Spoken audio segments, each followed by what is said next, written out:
मन सपना के महल बनावे, हाँ मन सपना के महल बनावे, दुनिया ढेला चलावे, जिंदगिया के खेला समझ में न आवे।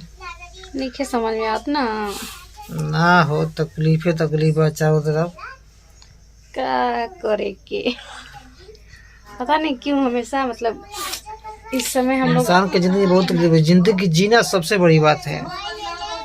खुश होके जीवा ना, खुश सब जी लेवा। अरे इंसान कमाता है पैसा जिंदगी जीने के लिए। आदमी कमाते कमाते पूरा समय गुजर जाता है। जब आदमी को आराम करने का समय आता है तब आदमी बीमार होने लगता है, क्योंकि कमाते कमाते पूरा शरीर खराब रहता है। अब जितना कमाता है पैसा आदमी जीवन को बनाने के लिए ना, वो सारा पैसा आदमी खर्च करता है जीवन को बचाने के लिए।